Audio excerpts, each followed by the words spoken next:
I am Vishal Malik, and I will be taking physics on the platform Saurav NEET. और जैसा कि आप देख सकते हैं यहाँ पे लिखा हुआ है 8 साल से ज़्यादा का एक्सपीरियंस है मुझे फिजिक्स पढ़ाने में। और मैं बहुत सारी ऑफलाइन सेंटर में भी पढ़ा चुका हूँ, बहुत सारे बच्चों को अच्छे नंबर तक पहुँचाने में कामयाब भी रहा हूँ। बच्चे मेरे से जुड़ते भी हैं, तो आपको भी अच्छा लगेगा, एक्सपीरियंस बेटर होगा। जैसे-जैसे आप लेक्चर में गो थ्रू करेंगे तो आपको बहुत अच्छा लगेगा और मज़ा भी आएगा। तो हम बिना देरी करे शुरू करते हैं और कट टू कट मुद्दे की बात करेंगे। आपका ज़्यादा टाइम वेस्ट नहीं करेंगे, टाइम आपका भी मेरा भी दोनों का कीमती है। ठीक है। तो अब पहला सवाल ये उठता है कि नीट जैसे एग्जामिनेशन में जब तुम डॉक्टर बनने वाले हो तो फिजिक्स क्या कर रही है उधर, है ना? तो फिजिक्स के बारे में थोड़ा सा देखते हैं। फिजिक्स है क्या? बेसिकली फिजिक्स एक ऐसा सब्जेक्ट है जो तुम्हारी माइंड एक्सप्लोरेशन में हेल्प करता है। मतलब ये तुम्हारे दिमाग को मजबूर करता है कि वो कॉम्प्लेक्स थिंकिंग रखे। कॉम्प्लेक्स थिंकिंग रखे। अच्छा, अब कॉम्प्लेक्स थिंकिंग का क्या फायदा है? कॉम्प्लेक्स थिंकिंग का ये फायदा है, जब तुम डॉक्टर बनोगे तो तुम दूसरों की जगह खुद को रख के देख पाओगे उसके पर्सपेक्टिव से कि वो क्या कहना चाह रहा है, जो कि एक पेशेंट हर डॉक्टर में चाहता है। तो वो गुण तुम्हें इस सब्जेक्ट से थोड़ा-थोड़ा मिलेगा। ठीक है? दूसरा, ये सब्जेक्ट तुम्हारे साथ क्या करता है? ये माइंड क्रंचिंग करता है, माइंड बॉगलिंग भी करता है तुम्हारे साथ। उसका क्या फायदा है कि तुम किसी भी सॉल्यूशन पे एफिशिएंटली पहुंचोगे। Efficient solution. सिर्फ सॉल्यूशन मुद्दा नहीं है आज की तारीख में, एफिशिएंट होना भी मैंडेटरी है। जैसे सिर्फ हार्ड वर्क मैंडेटरी नहीं है, हार्ड वर्क के साथ साथ स्मार्ट वर्क भी मैंडेटरी है। तो ऐसे ही एफिशिएंट सॉल्यूशन तक पहुंचना। अच्छा, और क्या करेगा? जैसे कि तुमने देखा होगा, अभी मैं बताऊंगा, अभी फिजिक्स में जितने भी क्वेश्चन आते हैं वो बहुत छोटे छोटे होते हैं, फटाफट हो जाते हैं। लेकिन उनका सॉल्यूशन क्रैक करना कम से कम टाइम में, सबसे स्मार्ट सॉल्यूशन क्रैक करना, वो क्या दर्शाता है? वो दर्शाता है कि तुम्हारा मसल मेमोरी किस तरीके से एक्टिव रिकॉलिंग में इंक्लूड होता है। अब इसका क्या फायदा है? इसका ये फायदा है, जब भी तुम प्रेशराइज सिचुएशन में रहोगे, जब भी तुम प्रेशराइज्ड सिचुएशन में रहोगे, तो तुम एक वाइज डिसीजन ले पाओगे, irrelevant of the pressure you are feeling. तो वाइज डिसीजन, क्योंकि डॉक्टर एक बहुत रेस्पॉन्सिबल जॉब है, बहुत बहुत बहुत ज्यादा रेस्पॉन्सिबल जॉब है। तो उसमें होगा ये कि तुमको बहुत बहुत बार टफ डिसीजन लेने होंगे। इंसान खुला पड़ा होगा, क्या डिसीजन लेना है, वो डिसीजन कम समय में लेना है, प्रेशर्ड एनवायरनमेंट में लेना है, तो वो एफिशिएंट भी होना चाहिए। ठीक है। दूसरा, वाइज भी होना चाहिए, और एनवायरनमेंट तो प्रेशराइज्ड होगा ही होगा। तो ये सब्जेक्ट तुम्हारे दिमाग को उस सबसे डील करना सिखाता है। ठीक है। और ऐसा नहीं है कि बहुत ज्यादा कॉम्प्लेक्स आएगा, इतना ज्यादा कॉम्प्लेक्स आएगा कि तुम सोल्व ही करते रह जाओगे, नहीं। पेपर बहुत ज्यादा कैलकुलेटिव नहीं होता, बहुत ज्यादा टफ सवाल नहीं होते। सवाल, नंबर ऑफ क्वेश्चन ज्यादा होता है, और अगर नंबर ऑफ क्वेश्चन ज्यादा है तो पक्की बात है क्वेश्चन होंगे इजी। Damn sure. आज तक नहीं आया कोई डिफिकल्ट क्वेश्चन फिजिक्स में। तो इजी क्वेश्चन होंगे, लेकिन इजी क्वेश्चन के साथ दिक्कत ये है, नंबर ऑफ क्वेश्चन ज्यादा है तो क्वांटिटी ज्यादा है। अगर क्वांटिटी ज्यादा है तो तुम्हें दो चीजें आनी चाहिए, एक एक्यूरेसी, जो भी तुम सवाल करो वो गलत नहीं होना चाहिए, एक्यूरेसी होनी चाहिए। ऐसे होता है ना कि हाँ, हम बहुत तेज कैलकुलेशन करते हैं, और कैलकुलेशन करते करते तुमसे पूछ लिया किसी ने कि हाँ फलाना ढिमका को इंटू करो, और तुमने कुछ भी बोल दिया रैंडम नंबर, तो तुमने कहा ठीक है गलत था बट तेज तो था, वो नहीं चलेगा। तो एक्यूरेसी होनी चाहिए तुम्हारे पास। ठीक है। अच्छा, एक्यूरेसी के साथ साथ क्या होनी चाहिए? स्पीड। अगर ये दो चीजें तुम्हारे पास है तो ये पेपर नहीं रुक रहा, तुम फोड़ दोगे इस पेपर को। ठीक है। अच्छा, तो ये तो था कि हमारा फिजिक्स वगैरह में क्या है क्या नहीं है, क्यों है नीट एग्जाम में। तो अब देखो, दो चीजें होती है, या तो तुम बैठ के रहो कि फिजिक्स क्यों है, फिजिक्स से मतलब जैसे बायोलॉजी है, मैथ्स आती है इसमें, तो जिन बच्चों के पास बायो है वो उनको उनको बेकार लगता है सब्जेक्ट, तो उसका कोई रीजन नहीं है। अब तुम बैठ के रो लोगे तो उससे तो कोई फायदा होने नहीं वाला, इससे बेटर है कि पढ़ लो, एंजॉय कर लो उस प्रोसेस को, है ना? तो वही है, अब साथ में करोगे तो एंजॉय कर ही लेंगे पढ़ते पढ़ते भी। वो तो अभी तुम्हें मजा भी आएगा, इजी लगेगा बहुत ज्यादा। अच्छा, अब वेटेज के बारे में बात करते हैं। बेसिकली वेटेज में क्या होता है, एक तो अपनी 11th क्लास है, एक है 12th क्लास।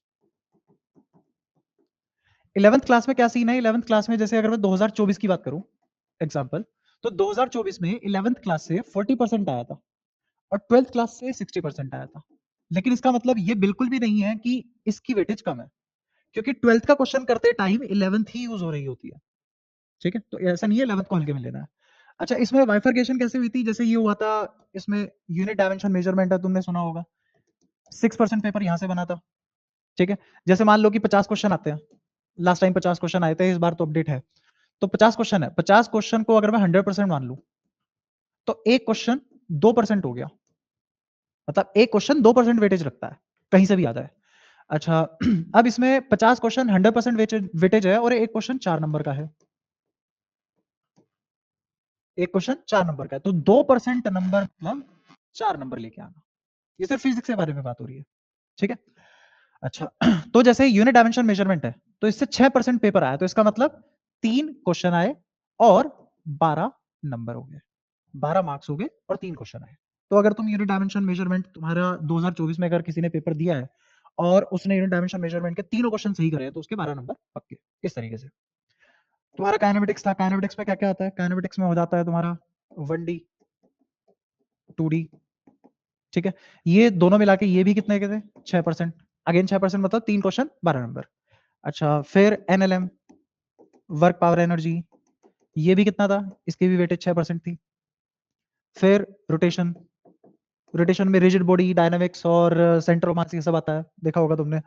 तो रोटेशन कितना था? रोटेशन 4%। ऐसे ही ग्रेविटेशन, ग्रेविटेशन भी 4% आया था तुम्हारा। 4% आने का मतलब क्या हो गया? 4% आने का मतलब हो गया तुम्हारे 2 क्वेश्चन बने और 8 नंबर आए, ठीक है? अच्छा ग्रेविटेशन के बाद तुम्हारा क्या है? ग्रेविटेशन के बाद properties of solid and fluid. Fluid में तुम्हारा अगेन क्या क्या आ जाता है? गैस और लिक्विड, ये सब किसमें आ जाता है? फ्लूइड में। तो properties of solid and fluid total मिला के 6% नंबर का था। ऐसे ही इसके बाद तुम्हारे पास थर्मो, थर्मो एंड केटीजी को अगर मिला दे, थर्मो अगर और केटीजी दोनों को क्लब कर ले, तो ये भी कितना था? ये भी 6% बना, ठीक है?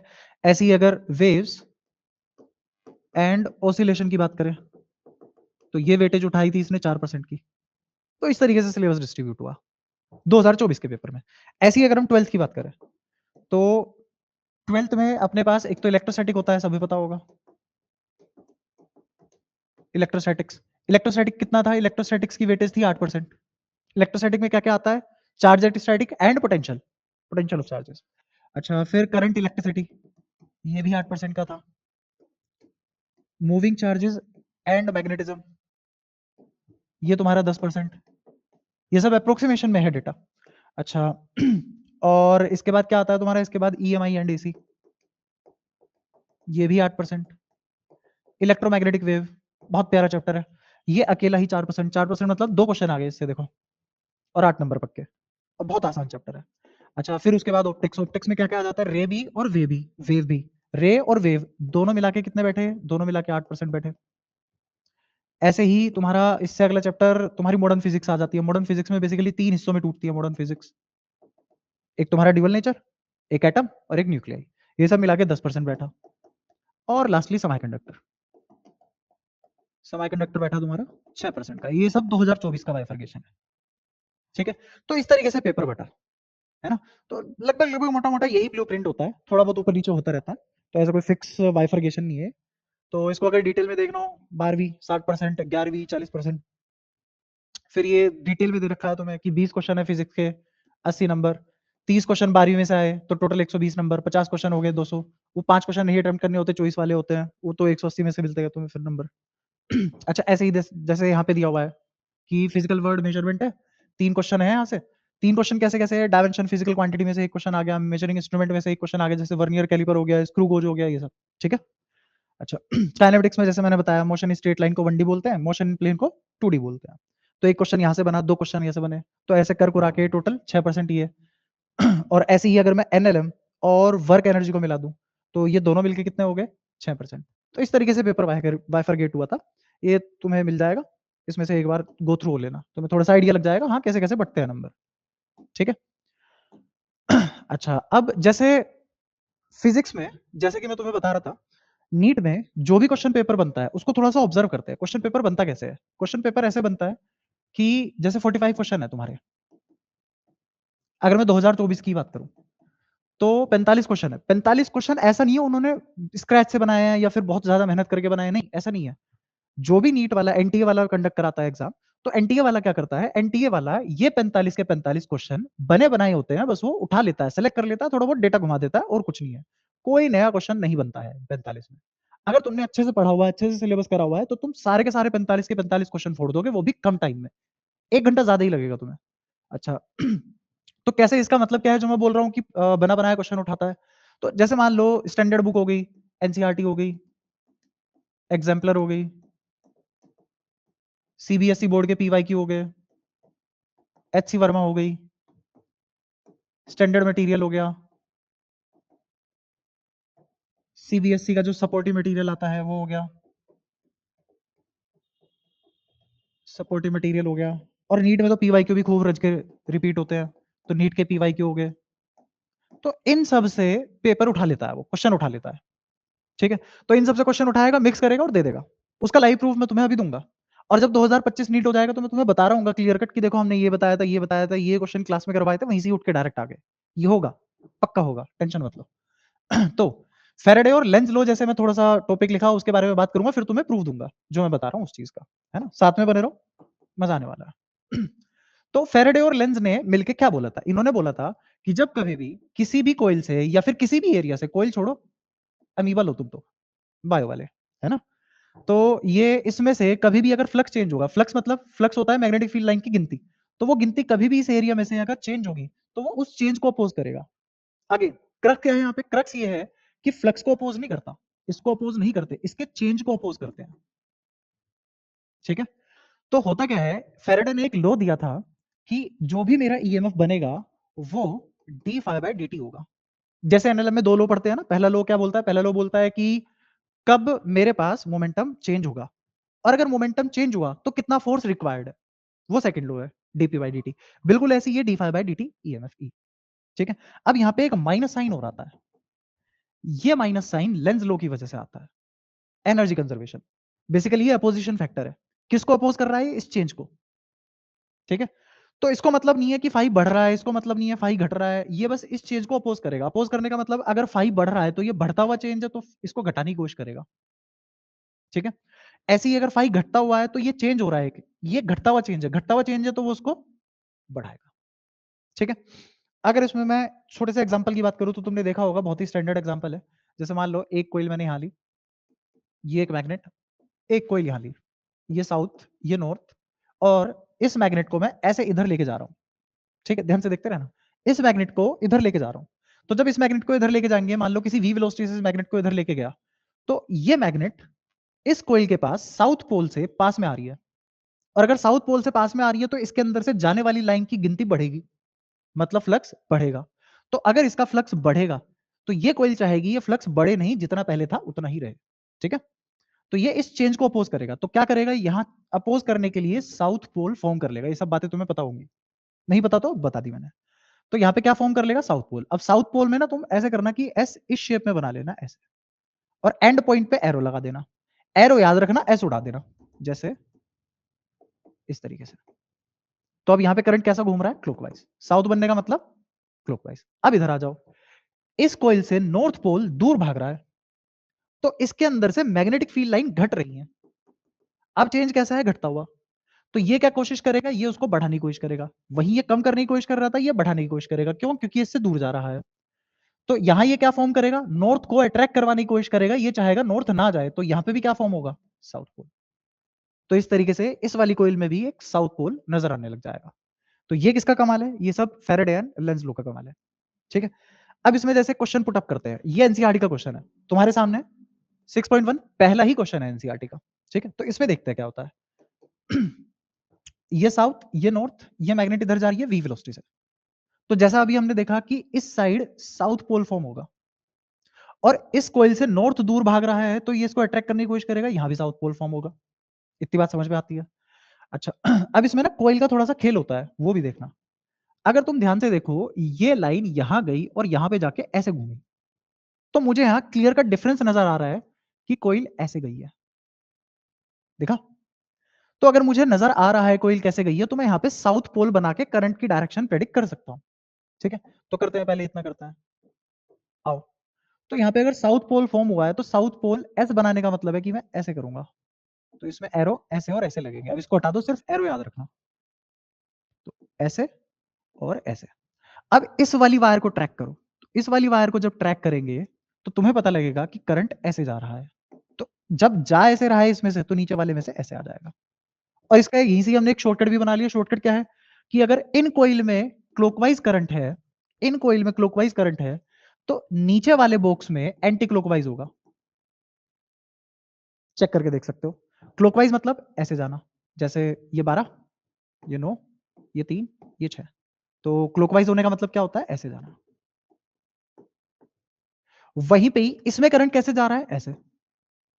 देखो एरो की डायरेक्शन उल्टी है, यहां 12 से ऐसे निकल रहा है एरो, और यहां 12 के पास जा रहा है एरो।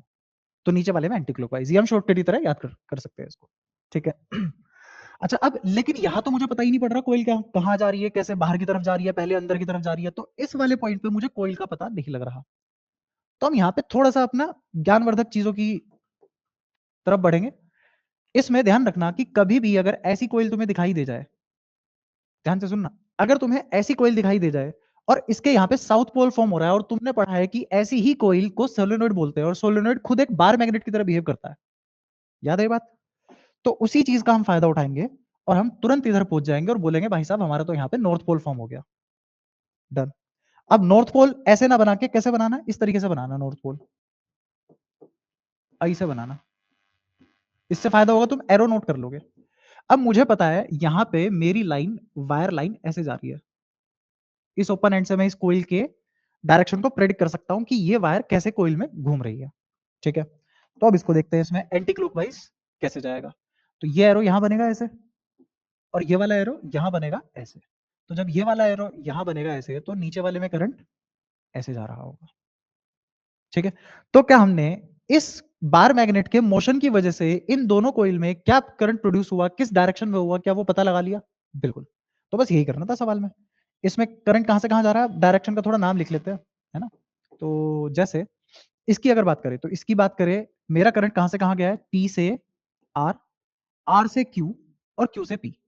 तो मेरा करंट इस ब्रांच में क्यू से पी है, क्यू से पी है। ऐसे इधर आ जाओ, इसमें क्या करंट ऐसे जा रहा है? y से z, और फिर z से x, और फिर x से y। तो मेरा यहां करंट कहां से कहां गया? x से y। के बात समझ आई? ठीक है। अब ये नीट का क्वेश्चन है, देखना ध्यान से। ये आया नीट 2024 में, और ये क्वेश्चन कहां का है? एनसीईआरटी का। ठीक है। बल्कि एनसीईआरटी का ज्यादा अच्छा था, ये तो फिर भी बहुत आसान है। तो इसने कहा कि ये नॉर्थ है और ये साउथ है, जब साउथ इसके पास जाएगा तो ये साउथ पोल फॉर्म करेगा। ठीक है। अगर ये साउथ पोल फॉर्म करेगा तो उसका कहना है कि बताओ करंट की डायरेक्शन सी से डी होगी या डी से सी होगी, ये बताना है। देखा कितना आसान। तो अब जैसे ही यहां पे साउथ हुआ, तो इसमें कैसा करंट होगा? क्लॉकवाइज। नॉर्थ इससे दूर भाग रहा है, ये चाहेगा नॉर्थ इससे दूर ना भागे, तो इधर भी क्या प्रोड्यूस हो जाएगा? South, clockwise. ठीक है। अच्छा, अब इसमें करंट देखते हैं, करंट कहां से कहां जाएगा। करंट जाएगा यहां पे, अगर मुझे क्लॉकवाइज बनाना हो तो देखो कोईल वायर यहां से गई, और मैं इधर से देख रहा हूं साउथ से। अपना हाथ यहां पे रखना, साउथ से मैंने इसको देखा। जब साउथ से मैं इसको देख रहा हूं, तो इसमें करंट क्लॉकवाइज ऐसे बहा। तो ऐसे बहता हुआ ये अंदर जाएगा। तो कहां से कहां जा रहा है? ये सी से डी जा रहा है या डी से सी जा रहा है? करो गैस। यहाँ पे ये वायर है, सी है ऐसे, और कोईल ऐसे गई, और मुझे करंट कैसे चाहिए? ये है सी, ध्यान से देखना, ये पॉइंट सी है, और ये कोईल ऐसे ऐसे जा रही है। तो इस सी पॉइंट से करंट क्लॉकवाइज ऐसे बहेगा या ऐसे बहेगा? हाथ करके देखो, पोज कर लेना, और हाथ करके देखो, और इमेजिन करो कि यहां 12 है, यहां 1 है, यहां 2, यहां 3, ऐसे करके ये तो है क्लॉकवाइज। ये कैसा है? क्लॉकवाइज। और इसका फैशन कैसा है तार लपेटने का? ऐसा, ऐसा। तो हम सी से डी की तरफ जा रहे हैं या डी से सी की तरफ जा रहे हैं? मुझे चाहिए क्लॉकवाइज, तो क्लॉकवाइज करंट है ऐसा। तो डी से सी की तरफ जा रहा होगा। तो एक्चुअल में करंट डी से सी की तरफ जा रहा होगा, अगर क्लॉकवाइज फॉलो करे तो ऑप्शन में देखो, डी से सी जाने के लिए ये है। ठीक है। अच्छा। ऐसे ही अब डी से सी दो ऑप्शन है मेरे पास। ठीक है। तो अब उनका भी देख लेते हैं। इस वाले में क्या होगा? इस वाले में देखो ध्यान से, इस वाले में क्लॉकवाइज करंट ही भेजना है मुझे, बट मैं इस बार इस साइड को देखूंगा। इस साइड जब देखेंगे यहां से यहां, तो अपना हाथ ऐसे करना, और अब मुझे यहां पे क्लॉकवाइज बनाना है। तो क्लॉकवाइज 12 यहां बनेगा, 1 यहां बनेगा, तो ये ऐसे जाएगा करंट। जब ये करंट ऐसे जाएगा, तो ऐसे जाने का बी का फैशन देखो, बी यहां से अंदर की तरफ गई और फिर बाहर आई, तो बी ऐसे जा रही है, और मेरा क्लॉकवाइज ऐसे जा रहा है। तो यहां पे कैसे गया करंट? ए से बी गया, तो यहां गया ए से बी। तो इसका कौन सा आंसर करेक्ट हुआ? 4। ठीक है। ऐसे ही ये देख लो, CBSE all India 2012 set, P Y Q. इसमें भी सेम चीज होगी, इसमें साउथ यहां पे है, नॉर्थ यहां पे है, तो इस साउथ को अपोज करने के लिए यहां क्या बनाएगा, साउथ। और ऐसे ही ये नॉर्थ यहां पे है, तो इस जब ये नॉर्थ दूर जाएगा तो यहां पे भी क्या बनेगा, इसको अपोज करने के लिए, इसको अट्रैक्ट करने के लिए साउथ। तो क्या बिल्कुल ऐसी ही सिचुएशन नहीं आ गई है, ये इधर जा रहा था, यहाँ पे साउथ बना, यहाँ पे भी साउथ बना, बिल्कुल एग्जैक्टली सेम, एकदम डिट्टो कॉपी पेस्ट। अब पता पड़ा मैं क्या कह रहा था, वो नहीं उठाता, वो इतना इतनी जरूरत उठाता ही नहीं कि वो खुद से सवाल बनाए, वो क्या करेगा, पड़ा हुआ है सवाल उठा लिया, क्योंकि सवालों की कमी तो है नहीं दुनिया में, ठीक है। तो अब यहाँ पे भी क्या हो जाएगा, यहाँ पे भी डायरेक्शन कैसे कैसे हो जाएगी, तो जैसे यहाँ पे हमारी क्या आई थी, डी से सी, तो यहाँ पे भी क्या आ जाएगी, डी से सी, और ऐसे यहाँ पे क्या आ जाएगी, क्यू से इधर, ठीक है। इसमें लिख भी रखा है Q, the induce current is clockwise as seen from Q. Q से जब हम उसको देखेंगे तो कैसा दिखेगा, वो क्लॉकवाइज, और दूसरे वाले में भी कैसा दिखेगा, क्लॉकवाइज, ठीक है। साउथ साउथ मतलब क्लॉकवाइज, ठीक है। बढ़ते हैं आगे, जैसे एक और सवाल, इसको तो खुद ही ट्राई कर लेना, CBSE 2017 all India set PYQ, बिल्कुल डिट्टो सवाल है एग्जाम, एकदम कट कॉपी पेस्ट, ठीक है। तो एक ही फॉर्मेट है, एक ही सवाल है, कितनी जगह रिपीट हो गया खुद देखो। अच्छा, रोलिंग का बताते हैं आप, रोलिंग का भी देखो,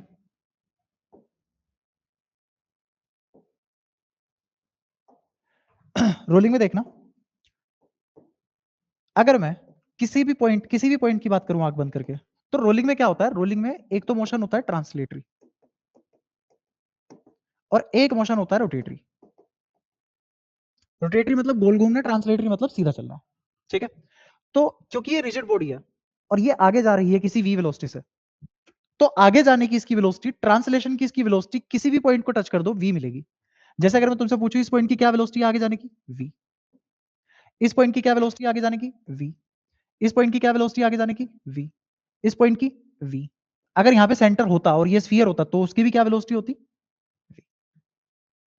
तो इसको बोलते हैं ट्रांसलेटरी मोशन में हर पार्टिकल वी वेलोसिटी से आगे जा रहा है, ठीक है। अब मुझे इस पूरे मोशन में कोई एक ऐसा पॉइंट ढूंढ के बताओ, एक ऐसा पॉइंट ढूंढ के बताओ जिसमें अगर तुम जहां पे जाके बैठ जाओ उस पॉइंट से तुम्हें सर्कुलर मोशन दिखाई दे, बस कैसा मोशन दिखाई दे, सिर्फ सर्कुलर मोशन दिखाई दे, तो वो भी ढूंढते हैं। थोड़ा दिमाग पे जोर डालो, इमेजिन करो कि अगर मैं यहीं पे ही जाके बैठ गया, तो अगर मैं सेंटर से इन सभी पार्टिकल के मोशन को देखूंगा तो मुझे इन सभी पार्टिकल का सर्कुलर मोशन नजर आएगा। जैसे मान लो मैंने इसको नाम दिया पी, इसको नाम दिया क्यू, इसको नाम दिया आर, इसको नाम दिया एस। तो अगर तुम एक्स पे बैठ जाओ या फिर सेंटर नाम दे दो इसको, अगर तुम सी पे सेंटर पे बैठ जाओ, तो जब सेंटर पे विराजमान हो जाओगे, पी क्यू आर एस इन सभी पॉइंट का मोशन तुम्हें सर्कुलर दिखाई देगा, एग्जैक्टली सर्कुलर। तो सर्कुलर दिखाई देने का मतलब क्या है, जब तुम सी से इस क्यू पॉइंट को देखोगे तो ये आगे तो जा रहा था वी वेलोसिटी से, बढ़िया, लेकिन तुम्हें एक और वेलोसिटी दिखाई देगी इसकी, आर ओमेगा, सी से।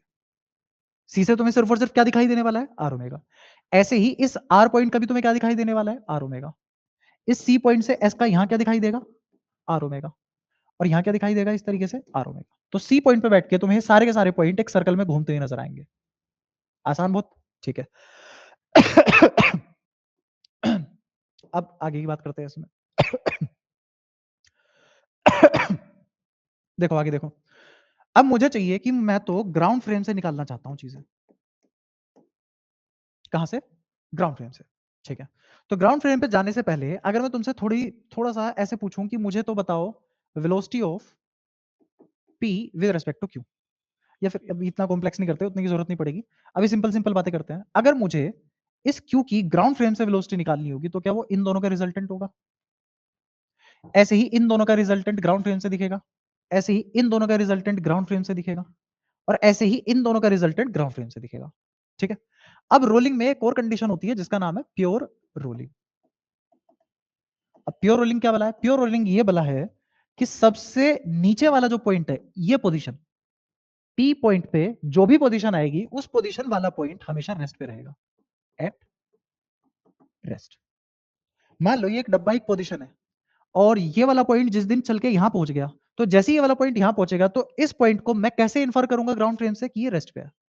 ये किसका केस बना, प्योर रोलिंग का। तो अगर ये रेस्ट पे है, रेस्ट पे तो तभी पॉसिबल हो सकता है जब v बराबर आर ओमेगा हो जाए, और यही कंडीशन है प्योर रोलिंग की। तो अगर v बराबर r ओमेगा है तो ये वाली वेलोसिटी भी कितनी हो गई v। तो इन दो वेक्टर को जोड़ो तो क्या रिजल्टेंट 0 आया। तो p पॉइंट का रिजल्टेंट 0। ऐसे ही इस पे आ जाओ। तो जब इस पे काम करेंगे हम, मुझे पता है कि एंगल 90 डिग्री, ये v r ओमेगा हमें यहां से पता लग चुका है प्योर रोलिंग में किसके बराबर है, v के बराबर। ये भी v ये भी v दोनों 90 डिग्री पे है, तो क्या √2v आ जाएगा। ऐसे ही इसको देखो, ये जो r ओमेगा है ये खुद v के बराबर है, तो इस r पॉइंट का v plus v net ground frame से क्या 2v आ गया। ऐसे ही अब इसका √2v आ जाएगा, डायरेक्शन ये हो गई। तो ऐसे करके हम किसी भी पॉइंट की वेलोसिटी निकाल सकते हैं, नेट वेलोसिटी फ्रॉम ग्राउंड निकाल सकते हैं। ठीक है, अब जैसे इसी के ऊपर सवाल देखते हैं। पहले ये वाला सवाल देखो, इस वाले के बाद में आते हैं। ये है एचसी वर्मा का रोटेशनल मोशन ऑब्जेक्टिव 2। अच्छा सवाल है, प्यारा सवाल है बहुत। ये है पॉइंट ए, ये है बी, ये है सी, ये है डी। अब वो कुछ कुछ बातें बोलेगा, मुझे पता है सी बी ए डी सब की ट्रांसलेटरी वेलोसिटी वी नोट है, but net velocity from ground frame निकालेंगे। ठीक है, तो उसने कहा the speed of the particle A is 0। ए है यहाँ पे, अगर ये रोलिंग का केस है तो क्या इसकी वेलोसिटी 0 होगी। हाँ, v equal to r omega होता है, आगे v है पीछे आर ओमेगा है, तो 0। ये बात बिल्कुल सही। ठीक है, ऐसे ही उसने बोला speed of B C and D are equal to V naught. B C D की नेट वेलोसिटी अगर ग्राउंड फ्रेम से देखूं तो अलग अलग आएगी।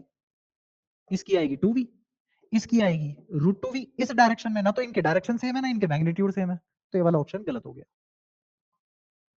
ऐसे ही speed of C is 2v not. हाँ बिल्कुल, speed of C 2v note है, ये वाला पॉइंट सही हो गया।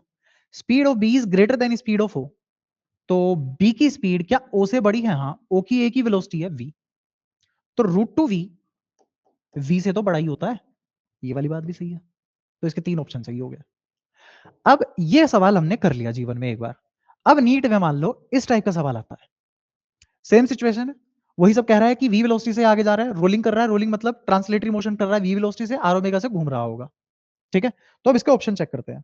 उसने कहा point P moves faster than Q. देखते हैं ये बात सच है कि नहीं। ये रहा पॉइंट पी और ये रहा पॉइंट क्यू। क्या पी क्यू से तेज चल रहा है। क्या point P moves faster than Q, Q से तेज चल रहा है, बिल्कुल सही बात है, कोई दो राय नहीं इस बात में। अच्छा, ऐसी both point P and Q, वैसे तुम्हें पता है कि ये ऑप्शन सही हो गया, नीट का सवाल है तो मल्टीपल चॉइस तो होते नहीं यहाँ पे करेक्ट, तो सारी गलत हो गए, आगे बढ़ जाना चाहिए, बट फिर भी एक बार देख लेते हैं। P and Q move with equal speed, P और क्यू इक्वल स्पीड से मूव ही नहीं कर सकते, रोलिंग कहेगी फिर वो। ठीक है, पॉइंट पी है 0 स्पीड, पी के पास अगर 0 स्पीड है तो ये तो पीछे की तरफ भाग जाएगा अगर क्यू के पास कोई वेलोसिटी आ गई, और अगर दोनों के पास 0 वेलोसिटी है तो रुका रहेगा। ये बात बहुत गलत हो गई। अच्छा, ये भी गलत थी। Point P moves slower than Q, उसमें तो हद ही पार कर दी। ये तो भाई साहब क्या ही बता सकते हैं। तो तुम खुद देखो, कंपेयर करो। तुमने ये सवाल किया, यहां से उन्होंने एक बहुत ही हल्का सा क्वेश्चन बना दिया। ये रहा आपका नीट 2024। लग रहा आसान सब। अच्छा, ऐसी और एग्जांपल देखते हैं। जैसे चार्जिंग और डिस्चार्जिंग ऑफ बैटरी, ये तुमने पढ़ा होगा कि जैसे मान लो ये मैंने बैटरी बनाई, इसमें करंट यहां जा रहा है, ये इसकी इंटरनल रेजिस्टेंस छोटू आर। तो अब इसमें इस पॉइंट को मान लिया मैंने ए, इस पॉइंट को मान लिया मैंने बी। तो मुझे इन दोनों के बीच में जो पोटेंशियल होती है उसको बोलते हैं टर्मिनल पोटेंशियल, इसको बोलते हैं टर्मिनल पोटेंशियल। और इस बैटरी के पास जो पोटेंशियल होती है उसको बोलते हैं ईएमएफ, जिसका सिंबल ई दिया हुआ है हमने। ठीक है, तो अगर हम इसमें क्रिचॉफ्स लॉ लगाए तो मेरा टर्मिनल पोटेंशियल किसके बराबर आएगा। टर्मिनल पोटेंशियल आएगा, यहां से यहां जा रहे हैं, करंट के अपोजिट डायरेक्शन में जा रहे हैं तो करंट को तो लेंगे नेगेटिव, और इसके पॉजिटिव प्लेट पे टकराए हैं तो ईएमएफ लेंगे पॉजिटिव। तो ई, और क्योंकि करंट के अपोजिट डायरेक्शन में जा रहे हैं तो आर पे फिर से पोटेंशियल ड्रॉप आएगा और वो लिखा जाएगा -IR। तो ये टर्मिनल पोटेंशियल हुआ तुम्हारा। और ये किसका केस बना, डिस्चार्जिंग, क्योंकि बैटरी करंट दे रही है, तो ये बना डिस्चार्जिंग। बहुत आसान। ठीक है, ऐसी एक और सर्किट देखते हैं। ये ऐसे, और इस बार करंट ऐसे आया। ठीक है, अब इसका भी देखते हैं क्या सीन है। इसके लिए भी किरचॉफ लॉ लिखेंगे, तो जब किरचॉफ लॉ लिखेंगे, इस पॉइंट को मैंने ए बोला, इस पॉइंट को बी बोला, और VA माइनस VB ही क्या होता है, टर्मिनल पोटेंशियल। तो ये टर्मिनल पोटेंशियल किरचॉफ लॉ लगा के क्या लिखेंगे, इधर जा रहे हैं तो करंट के अलोंग जा रहे हैं, और पॉजिटिव फट्टे पे ही टकरा रहे हैं, तो ईएमएफ भी पॉजिटिव का, IR भी पॉजिटिव का। ये केस बना मेरा चार्जिंग का, इसका मतलब बैटरी करंट ले रही है, दे नहीं रही है, चार्ज हो रही है।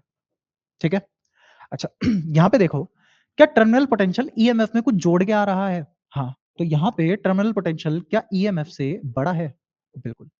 ऐसे ही डिस्चार्जिंग के केस में अगर तुम देखो तो डिस्चार्जिंग के केस में क्या हो रहा है, टर्मिनल पोटेंशियल ईएमएफ में से कुछ घटा के आ रहा है, तो इसका मतलब टर्मिनल पोटेंशियल ईएमएफ से छोटा है। हाँ बिल्कुल।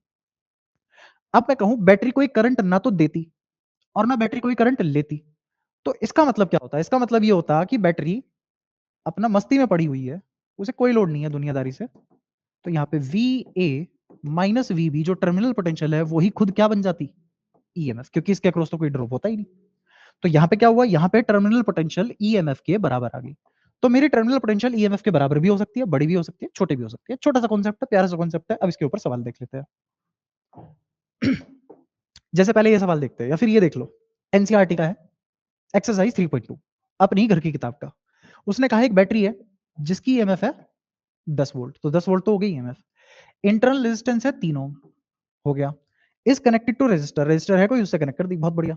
If current in this circuit is 0.5 ampere, current दे दिया सर्किट में कितना है? 0.5 एम्पियर। तो वो कह रहा है रेजिस्टेंस बता दो रेजिस्टर की। अच्छा, और क्या पूछा उसने? टर्मिनल पोटेंशियल भी बता दो बैटरी की। तो बैटरी की टर्मिनल पोटेंशियल पूछी है, रेजिस्टर पूछा है, बस। क्या ये बैटरी चार्ज हो रही है, डिस्चार्ज हो रही है? तो कोई एक्सटर्नल सोर्स नहीं है जो इसको चार्ज कर रहा हो। तो यहाँ पे बैटरी करंट दे रही है। अगर बैटरी करंट दे रही है तो ये किसकी कंडीशन बनी? डिस्चार्जिंग की। और डिस्चार्जिंग की कंडीशन के लिए इक्वेशन क्या लिखी जाती है?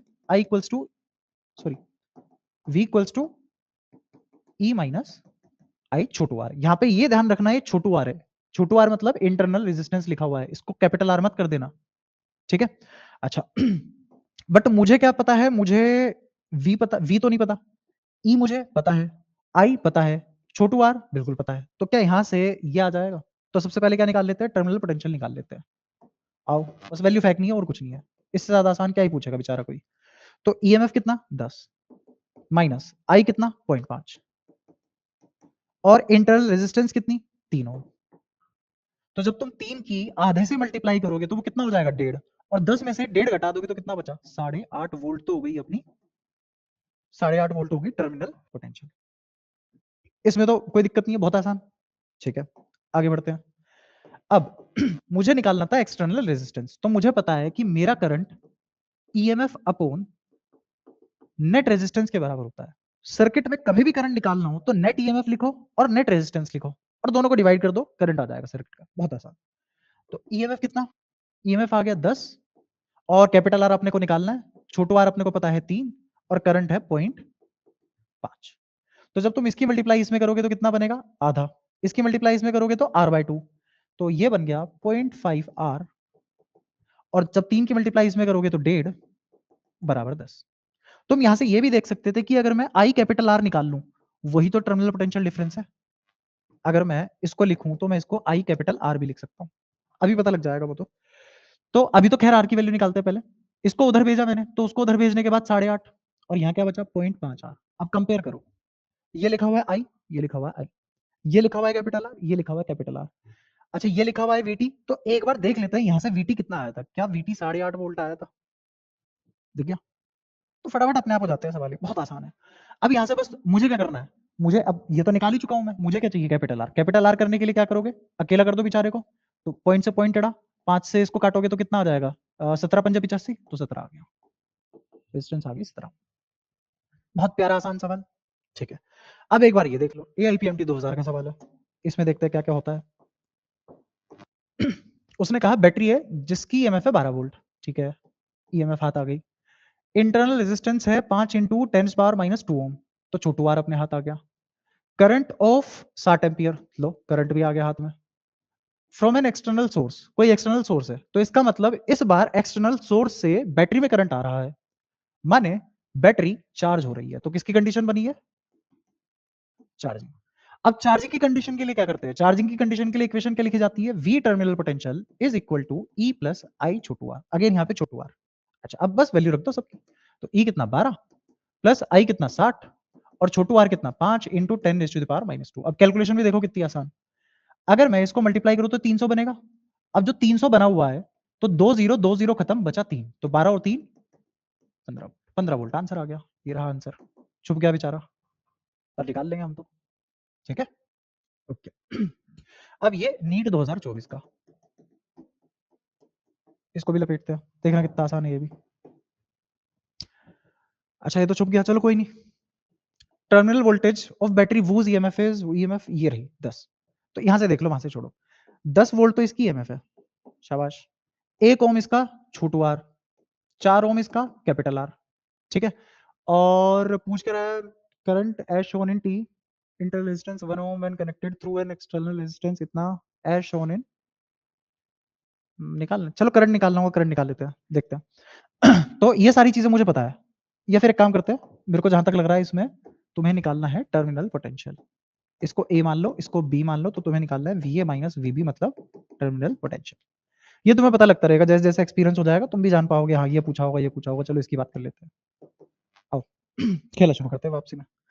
तो वीटी बराबर ये, अच्छा तो सबसे पहले तो मेरे को यहाँ करंट चाहिए होगा, तो करंट निकालने के लिए अपने पास एकमात्र सहारा क्या है, नेट ईएमएफ अपॉन में नेट रेजिस्टेंस, ठीक है। अब तक तो खून में बस चुका होगा ये वाला फॉर्मूला, ठीक है। आओ आगे की बात करें, तो ईएमएफ की वैल्यू अपने पास है 10, रेजिस्टेंस की वैल्यू है 4 और छोटे आर की वैल्यू है 1, तो करंट तो लगे हाथ 2 आ गया। चलो करंट 2 आते ही अब इसमें उठा के रख दो इसको। तो क्योंकि अब ये डिस्चार्जिंग का केस है, यहां से करंट बन के चला है, तो डिस्चार्जिंग के केस के लिए मैं क्या लिखूंगा, वीटी बराबर ई माइनस आई छोटू आर।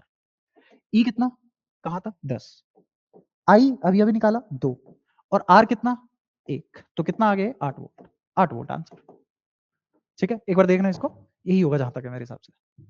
तो खुद देखो कितनी सिमिलैरिटी है चीजों में, बस बना बनाया क्वेश्चन है, उठा के फेंक दिया, और टाइम नहीं लगता। वो तो मैं तुम्हें समझा के करा रहा हूँ इसलिए टाइम लग रहा है, वरना मनी मन में सोल्व होते हैं सब। और आगे बढ़ते हैं, जैसे थर्मल साइक्लिक प्रोसेस पे आते हैं, इसके बारे में थोड़ा सा बताता हूँ, फिर तुम्हें और अच्छा लगेगा। कोई भी थर्मल साइक्लिक प्रोसेस हो और मुझे उसमें छोटा सा वर्क डन निकालना हो किसी छोटे से एलिमेंटल एरिया की वजह से, तो वो लिखा जाता है पी डीवी, ठीक है। पढ़ा होगा थर्मल प्रोसेस में, तो इसमें क्या करेंगे, दोनों साइड इंटीग्रेट करेंगे, ये आ जाएगा टोटल वर्क डन, और इंटीग्रेशन ये हो जाएगा पीडीवी।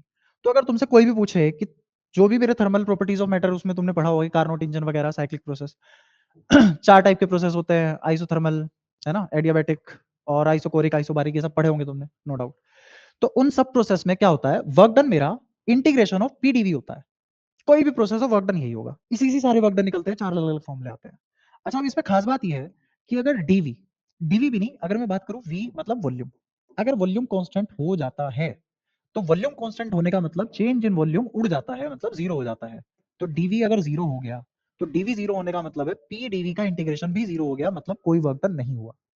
और वॉल्यूम कांस्टेंट होने का मतलब क्या है, अगर वॉल्यूम सेम रहा कांस्टेंट रह गया, तो इसका मतलब है कौन सा होगा, आइसोकोरिक। ऐसी अगर प्रेशर कांस्टेंट हो जाए तो आइसोबारिक, उसी के हिसाब से वो लॉज वगैरह वगैरह भी बनते हैं तुम्हारे, बॉयल चार्ल्स ये सब। खैर उतना तो नहीं, अभी बात करेंगे हम, वो तो डिटेल में बात करेंगे जब पढ़ेंगे। तो work done integration of PDV हो गया।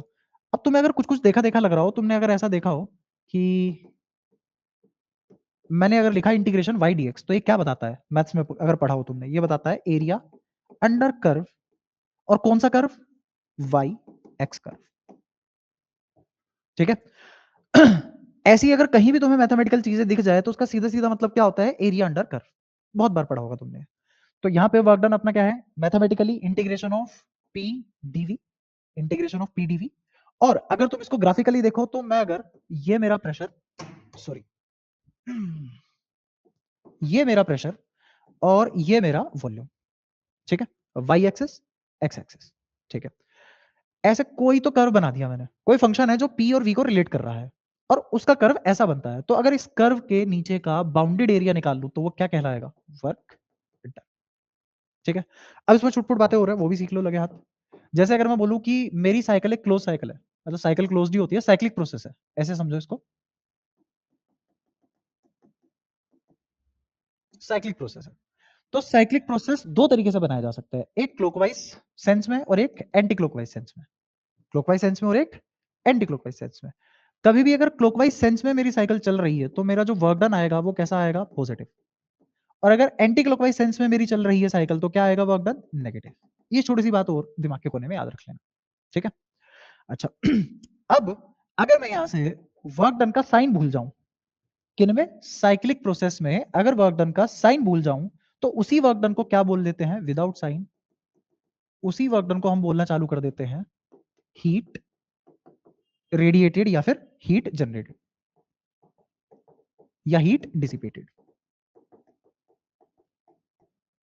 ठीक है। अगर तुम ये चुटकुल चुटकुल बातें याद रख लो थोड़ी सी, तो तुम ऐसे ऐसे सवाल भर के कर सकते हो। ठीक है, तो जैसे ये कुछ कुछ सवाल देखते हैं, तुम्हें अपने आप आइडिया हो जाएगा। जैसे मान लो ये सवाल देख रहे हो, ठीक है, तो सबसे पहले तो ये देखो कि ये जो किलो पास्कल लिखा हुआ है, ये है किलो पास्कल। रुको सही से दिखाता हूँ, ये लिखा हुआ है केपीए, पीए पास्कल, और के मतलब किलो, मतलब 10⁻3। ठीक है, ऐसे ही ये लिखा हुआ है सीसी, सीसी मतलब क्यूबिक मीटर, क्यूबिक मीटर बोले तो 10⁻, क्यूबिक मीटर कह रहा हूँ, क्यूबिक सेंटीमीटर, तो ये होता है 10⁻⁻6। ठीक है, अच्छा अब इनकी स्केलिंग का डिफरेंस देख लेते हैं। तो ध्यान से देखना, पहले मैं तुम्हें एक और चीज समझाता हूँ।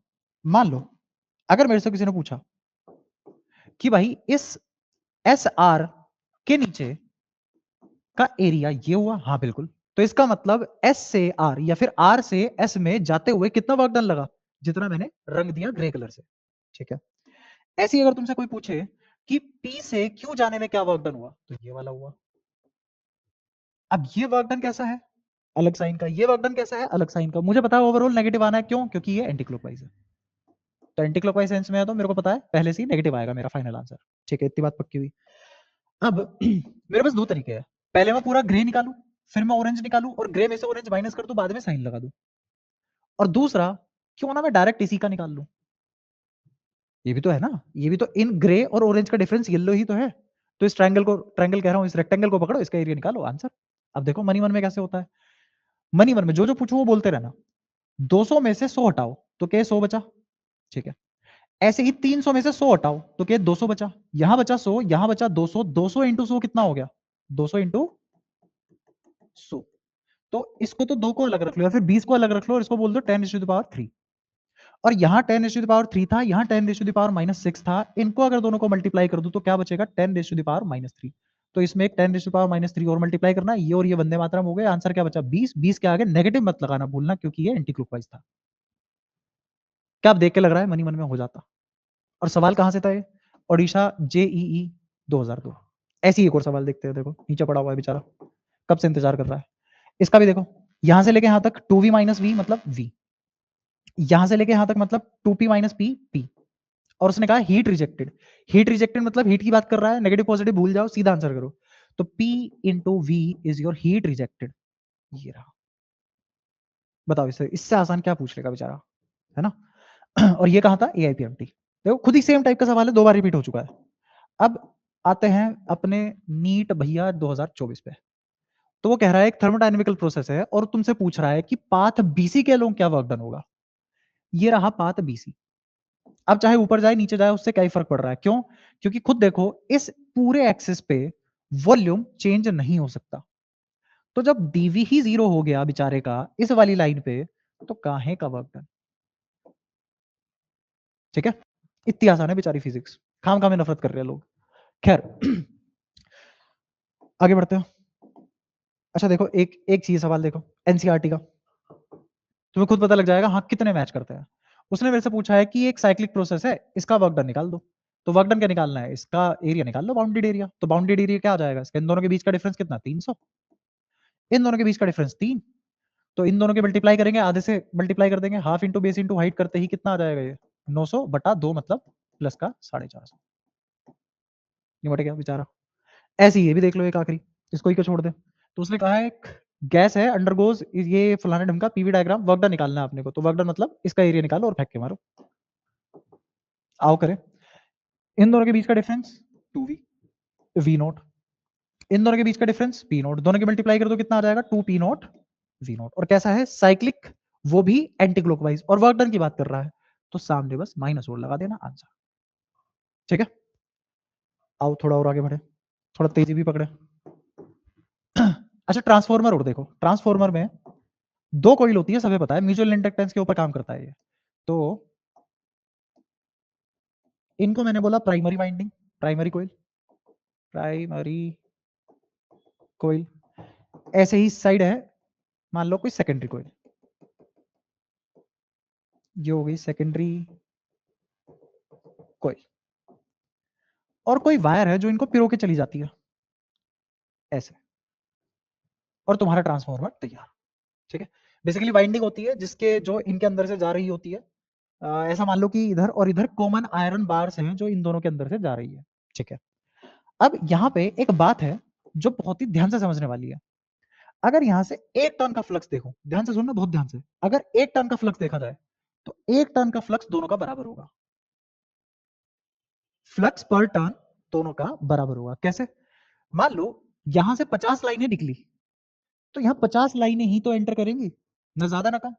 तो एक कोयल से कितनी लाइनें पास हुई? 50। यहां भी एक कोयल से कितनी लाइनें पास हुई? 50। तो क्या नंबर ऑफ टर्न तो अलग बात हो गई, उसको हटाओ अभी थोड़ी देर के लिए। लेकिन अगर ईच टर्न की बात की जाए, ध्यान से सुनना, अगर ईच टर्न की बात की जाए तो वो दोनों का सेम है 5। अगर मैं पूछूं कि इसके एक टर्न से क्या फ्लक्स गया? फलाना ढंग का। तो इसके भी एक टर्न से कितना फ्लक्स जाएगा? फलाना ढंग का ही जाएगा एग्जैक्टली। एक्स अगर यहां फ्लक्स है तो एक्स ही यहां फ्लक्स है, एक कोयल से, एक कोयल से। अच्छा, अब दोनों की दोनों कोयल तो अलग है, तो अब डिफरेंस कहां आएगा? डिफरेंस आएगा यहां पे नंबर ऑफ कोयल्स होंगी एन एस, इसका मतलब है number of coils in secondary coil. ऐसे नंबर ऑफ टर्न भी बोल सकते हो उसको। ऐसे ही यहां पे number of turns in primary coil कितना हो जाएगा? N P. ये बात समझ आई? अच्छा, अब टोटल फ्लक्स दोनों का बराबर नहीं है, ये पाप मत करना भाई साहब कि इसका और इसका टोटल फ्लक्स भी बराबर कर दिया। कौन सा फ्लक्स बराबर है? 1 टर्न का, ठीक है। और थोड़ा सा आगे बढ़ते हैं चीजों में। यहां पे जो इसे इनपुट मिला था वो था मान लो पोटेंशियल का VP, potential at primary coil. ऐसे ही जो यहां आउटपुट मिलेगा मेरे को सेकेंडरी कोयल पे, उसका नाम मैंने रखा VS, potential at secondary coil, ठीक है। अच्छा, अब मुझे फेरेडे लॉ से ये पता है कि V बराबर minus D phi by D T होता है। अब इस इक्वेशन का भली बात यूज करेंगे और चीजें समझ लेंगे बहुत अच्छे लेवल पे। तो आओ, मैंने कहा कि अगर मैं वीपी लिखूं तो वीपी किसके बराबर लिखा जाएगा? वीपी बराबर लिखा जाएगा माइनस ये जो डी फाई है नेट चेंज इन फ्लक्स है। तो नेट चेंज इन फ्लक्स क्या होगा? इन सभी कोयल में से कितना फ्लक्स चेंज हो रहा है? एक में फाई है, तो एनपी में कितना होगा? NP into phi divided by time. ऐसे ही अगर मैं वीएस लिखूं तो वो कितना आ जाएगा? Minus N S into phi upon में टाइम। तो फाई क्या है? फाई है एक टर्न का फ्लक्स, तो वो तो दोनों का बराबर है, कट गया, टाइम कट गया, नेगेटिव नेगेटिव कट गया। तो देखो ध्यान से क्या हुआ, मेरा वीपी अपॉन वीएस आ गया एनपी अपॉन एनएस के बराबर। अब अगर कोई बहुत अच्छा ट्रांसफॉर्मर है, इवन एनसीईआरटी में है भी ये लाइन तुम्हारी, अगर कोई अच्छा ट्रांसफॉर्मर है बहुत ज्यादा, वो आइडियल ट्रांसफॉर्मर को अप्रोच कर रहा है, उसमें कोई खास लॉस नहीं है, तो ऐसे ट्रांसफॉर्मर में पावर इन प्राइमरी कोइल और पावर इन सेकेंडरी कोइल बराबर हो जाती है। मतलब ये कि आई पी वीपी बराबर हो जाएगा आई एस वी एस, ठीक है। अब यहां से हम एक काम करेंगे, वीपी और वीएस को तो नीचे ले आएंगे एक साइड रख के, और उधर आई एस अपॉन आईपी बचेगा। और अब इस फोटो और इस फोटो को ध्यान से देखो, इधर है वीपी अपॉन वीएस, इधर भी है वीपी अपॉन वीएस। तो क्या इस वीपी अपॉन वीएस की जगह सब्सटीट्यूट किया जा सकता है आई एस अपॉन आईपी? बिल्कुल, तो कर दिया, देर किस बात की, आई एस अपॉन आईपी। अगर तुम्हें ये रिलेशन आता है तो तुम खूब क्वेश्चन कर सकते हो, ठीक है। जैसे देखो, ये रही एनसीईआरटी की पेज वाली, good approximation since as well design transformer may have efficiency of more than 90%, 95%। तो अगर मेरे पास कोई ऐसा ट्रांसफॉर्मर है जिसकी एफिशिएंसी 95% से भी ज्यादा है, तो वो as good as ideal transformer हो चुका है। और अगर वो आइडियल ट्रांसफॉर्मर हो चुका है तो ये रिलेशन होल्ड होता है। अभी अभी पीछे चबा के आए हैं इसको, ठीक है। चलो, तो जैसे ये वाला क्वेश्चन देखते हैं, ये वाला 1992 एम्स 2000 पीएमटी 2000 आरपीईटी 2020, देखो कितनी बार आ चुका है। तो इस क्वेश्चन को देखते हैं, इस क्वेश्चन को पढ़ेंगे और तुरंत खत्म करेंगे। स्टेप अप ट्रांसफॉर्मर है, दो टाइप के होते हैं, step down step up. Step up में क्या होता है? पोटेंशियल बढ़ती है, करंट गिर जाता है, ठीक है। उसने कहा है टर्न रेशो क्या है? 1:2। देखो मन में करेंगे, टर्न रेशो क्या है? 1:2। एक लेक्लेंचे सेल है जिसका पहले हुआ करता था सीबीएसई में भी पढ़ाने के लिए, लेक्लेंचे सेल अब नहीं है, खैर। तो अब तो अभी अपना काम करके निकलते हैं। लेक्लेंचे सेल ईएमएफ कितना है? 1.5 वोल्ट, ठीक है। Is connected across the primary, इसका मतलब मुझे प्राइमरी पोटेंशियल कितनी गिवन है? 1.5 वोल्ट, ठीक है। और कसम खा के उसने क्या बोला है? 1:2 में है मेरे नंबर ऑफ टर्न, बिल्कुल बढ़िया। तो कहा है, उसने कहा कि the voltage developed in the secondary would be expected तक ही पूछ सकता है ना, बहुत दूर से दिख गया था आता हुआ। तो मुझे क्या पता है? मुझे पता है कि भाई साहब 1.5 अपॉन 1.5 मतलब ये प्राइमरी वोल्टेज अपॉन में सेकेंडरी वोल्टेज बराबर होगा number of turns in primary upon number of turns in secondary. VS को उधर ले जाओ, 1.5 की 2 से मल्टीप्लाई कर दो तो 3 बराबर वीएस। जीता जागता आंसर। बताओ क्या दिक्कत है? सही है। और आगे बढ़ते हैं। आ जाओ नीट 2024 भैया पे। उसने कहा है एक आइडियल ट्रांसफॉर्मर है, आइडियल ही बोल दिया है तो ये तो पक्का फॉलो होने वाला है। तो एनपी अपॉन एनएस उसने बोला 1/2 है और उसने पूछ लिया वीएस अपॉन वीपी। तो वीएस अपॉन वीपी क्या 2 यहां से ये उठाओ और 1 यहां से वो उठाओ, पलट के दे दो इसको, क्योंकि उसने उल्टा करके पूछ लिया रेशो। तो 2:1 आंसर आ गया, खत्म बात। क्या बता, इससे आसान क्या पूछेगा? अब तुम्हें ये भी लग रहा होगा हाँ 2024 में यार सबकी बनते थे 720 में 720 आना, ये था रीजन, पेपर ही नहीं आया कुछ। अब एक और चीज देखो प्रिज्म में, प्रिज्म बढ़िया चीज है। आज तुम्हारे लिए प्रिज्म भी आसान कर देता हूँ 2 मिनट में। देखो प्रिज्म की वो बात करते हैं जो कम लोगों को पता होती है। मान लो एक प्रिज्म है, ये इसका एंगल ऑफ प्रिज्म हो गया, ठीक है। यहां से एक रे आई, इंसिडेंट रे, ये नॉर्मल, ऐसी एक नॉर्मल यहां बनेगी इस इंटरफेस पे। नॉर्मल की एक खास बात होती है इंटरफेस से 90 डिग्री का एंगल बनाती है। और ये हो गई इमर्जेंट रे। तो नाम लिख लेते हैं, ये है अपनी आई आर, ये है अपनी रिफ्लेक्टेड रे, और ये है अपनी इमर्जेंट रे, ठीक है। इसको बोला एंगल ऑफ इंसिडेंस, इसको बोला एंगल ऑफ रिफ्रैक्शन R1, इसको बोला, इसके लिए क्या है, ये नॉर्मल से मेजर हुआ और इस रे के बीच में मेजर हुआ, तो ये बोला जाएगा इंसिडेंट एंगल इमर्जेंट रे के लिए, जिसका हमने नाम रख रखा है R2। और फाइनली नॉर्मल से, क्योंकि जितनी भी रे होती है सबका एंगल नॉर्मल से मेजर होता है, तो फाइनली हम इसको बोल देंगे एंगल ऑफ इमर्जेंट, ठीक है। ये सभी को पता था, खास बात नहीं है इसमें कोई।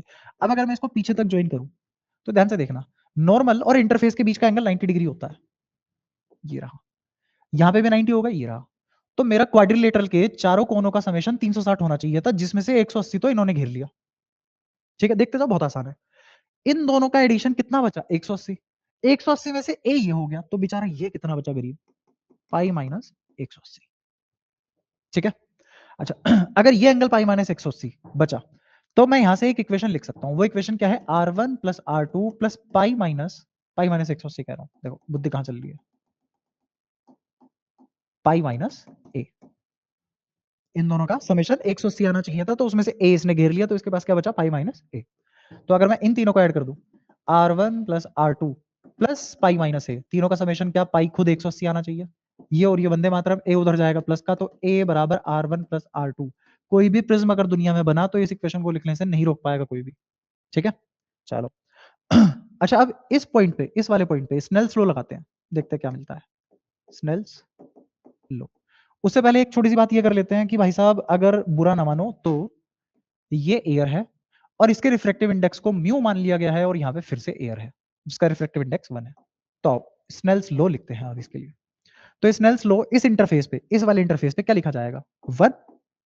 स्नेल्स लॉ बता ही देता हूँ, μ1 साइन आई बराबर μ2 साइन आर होता है। तो मेरे को बताओ, μ1 तो 1 हो गया, साइन आई हो गया, μ2 म्यू के बराबर हो गया, और साइन आर 1 हो गया। तो यहां से मेरे को एक बात पता लगी कि भाई साहब साइन आई बराबर म्यू साइन R1 आ चुका है। ऐसे ही इस वाले पॉइंट पे, इस इंटरफेस पे अगर स्नेल्स लॉ लिखूं, इस बार डायरेक्ट लिख रहा हूं, कैच करना। यहां क्या लिखा जाएगा, म्यू इंटू साइन R2 बराबर, इधर 1 म्यू, म्यू की जगह 1, और इमर्जेंट एंगल का साइन ई। तो क्या यहां से लिखा जा सकता है साइन ई बराबर म्यू साइन R2?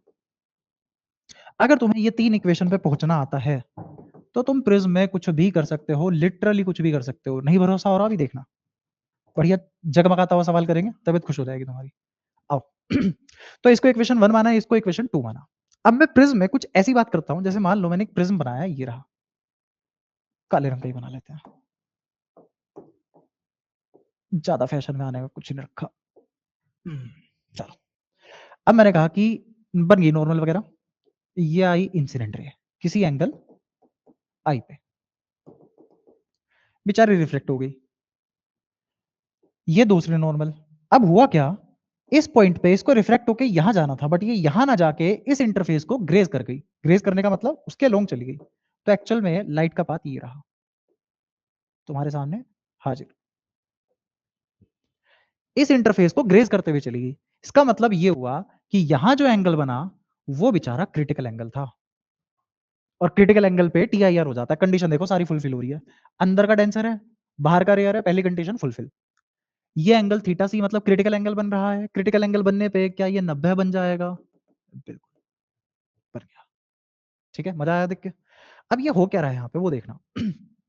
मैंने कहा कि ऐसा होने के लिए मुझे आई की वैल्यू आई डैश चाहिए, आई की वैल्यू आई डैश चाहिए। इसमें भी मैं थोड़ा सा एक और अच्छे से बता सकता हूँ, अगर थोड़ा सा समय हो तुम्हारे पास, हम तो निकाल ही लेंगे तुम्हारे लिए। ये एंगल और ये डिविएशन। डिविएशन क्या होता है, इस रे को यहां जाना था एक्चुअल में और ये चली यहां गई, तो ये हुआ डिविएशन। तो यहाँ डिविएशन देखो क्या, डिविएशन का कर्व यहां ऐसा बनता है, इधर कम स्टीप इधर ज्यादा स्टीप, और लोवेस्ट वैल्यू डिविएशन की ये होती है मिनिमम वैल्यू। तो यहाँ पे आई बराबर ई हो जाता है अपना, देखते रहे ना। अब इन दो पॉइंट पे मुझे बहुत इंटरेस्ट आ रहा है। इंटरेस्ट क्यों आ रहा है, मैंने इस वाली वैल्यू को आई डैश दिया, नाम क्या दिया, आई डैश। आई डैश, ध्यान से देखना, आई डैश 0 से शुरू नहीं हुआ।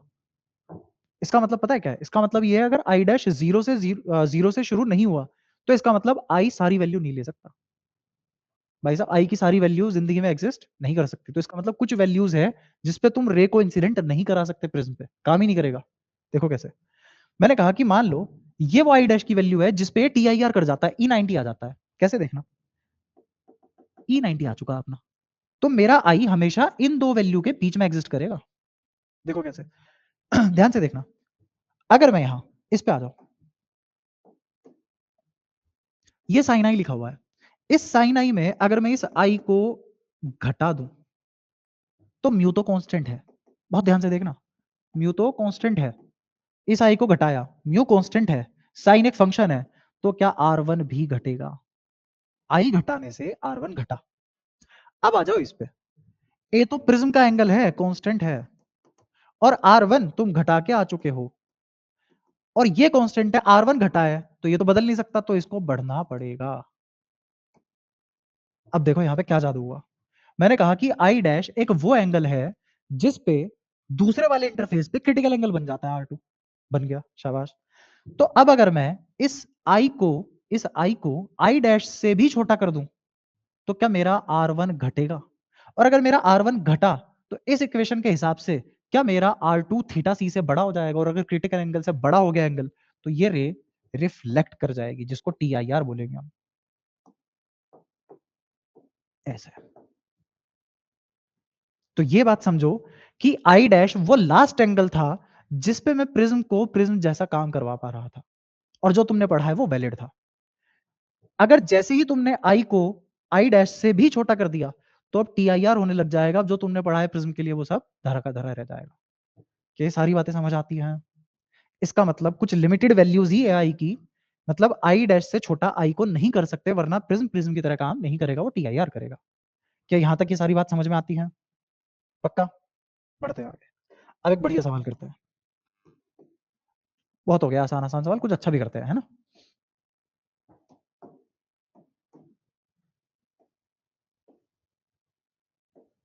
ई रहा अपना प्रिज्म, मान लो ये है 90 degree, angle of prism is 90 degree, और मेरे पास कोई रे आती है और वो आई एंगल पे, आई बराबर थीटा पे एंटर करती है इसमें, ये इंसिडेंट रे कर गई एंटर इंटरफेस पे, ठीक है, रिफ्लेक्ट भी कर गई, करेगी बेचारी,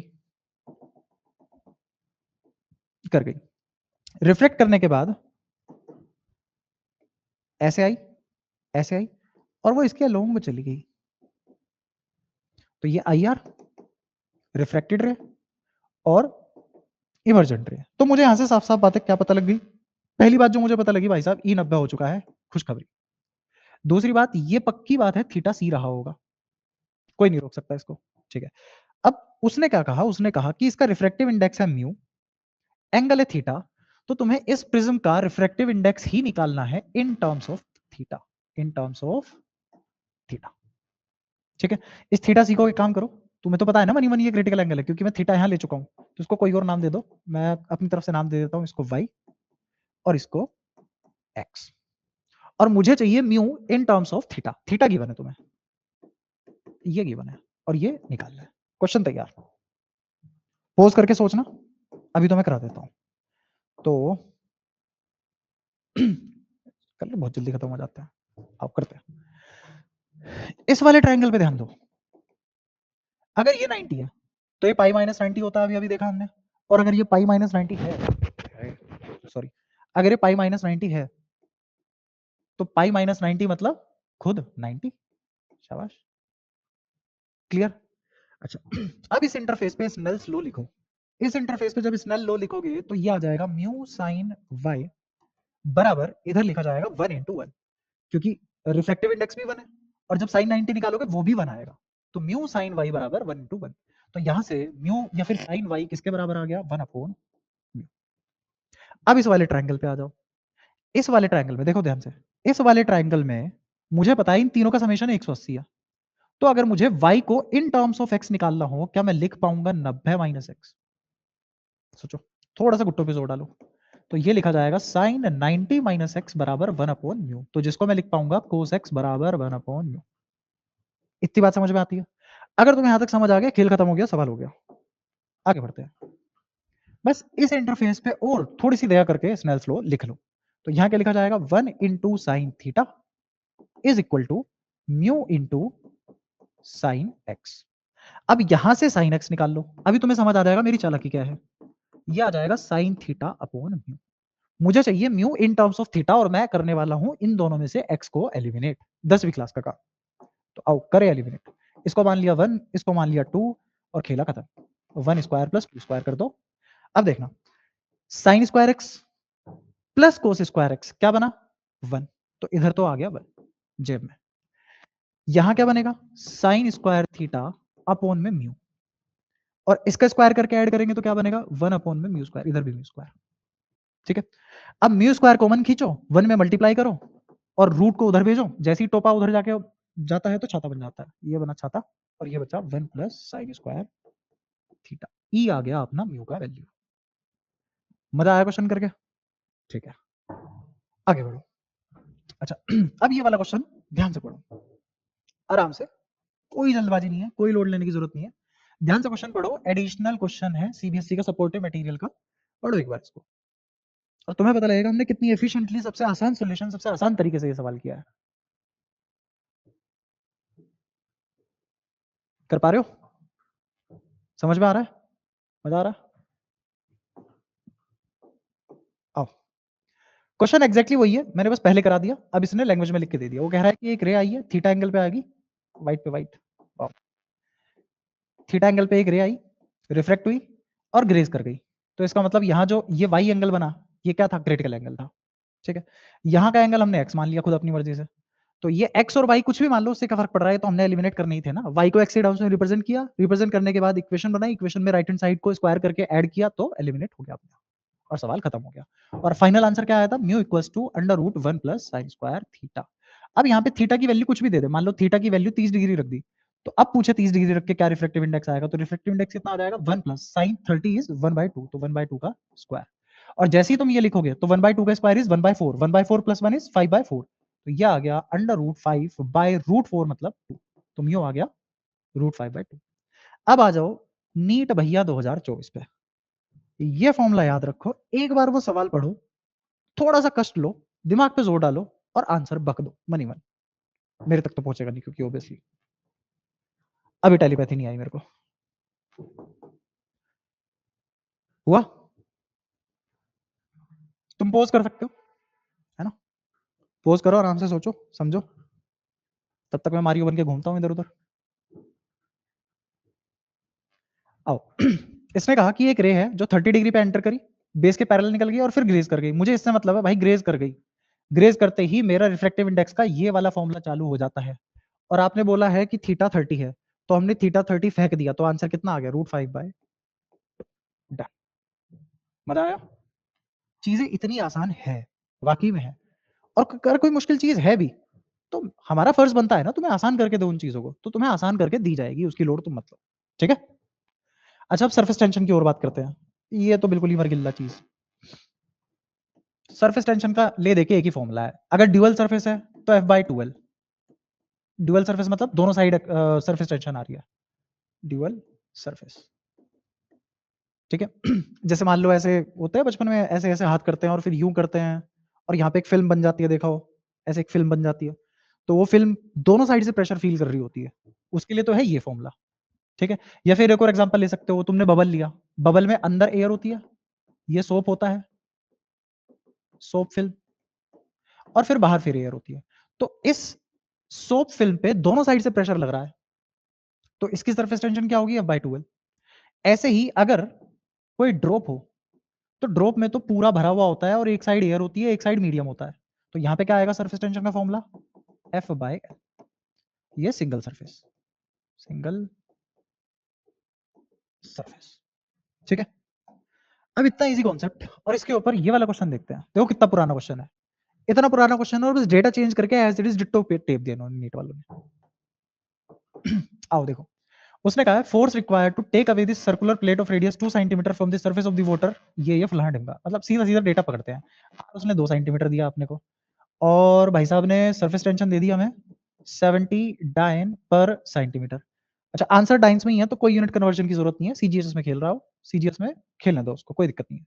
हमें तो पता है कि सरफेस टेंशन का फॉर्मूला F/L होता है, क्योंकि ये सिंगल सरफेस है, एक साइड ही सरफेस है। ठीक है, सर्कुलर प्लेट है, प्लेट मतलब एक साइड ही सरफेस है उस पर। अच्छा, और ये एल का तात्पर्य क्या है लेखक का, यहाँ पे एल का तात्पर्य है कि ये जो सर्कुलर प्लेट है इसकी कोई सर्कमफेरेंस की लेंथ होगी, और सर्कमफेरेंस की लेंथ क्या होती है, 2πr। तो एक्चुअल में एल क्या है यहाँ पे, 2πr। तो एफ बराबर अगर निकालेंगे तो ये आ जाएगा 2πr इंटू सरफेस टेंशन। तो 2 पाई की वैल्यू कितनी, पाई रख लेते हैं, पाई में आंसर है, ये देख रहा होगा तुम्हें। आर की वैल्यू कितनी, 2, और सरफेस टेंशन भाई साहब ने दी है 7, मतलब 70। तो 4 और 7, 7 चौक 28, तो कितना आ गया, 280 पाई और डाई। बताओ क्या था सवाल में करने को, कुछ भी नहीं था। अब ऐसे ही इन भैया ने सवाल पूछ लिया एज इट इज टेप के, बस हल्का फुल्का डेटा बदल के। उसने कहा वही एक फ्लैट सर्कुलर डिस्क है और जिसका रेडियस है इतना।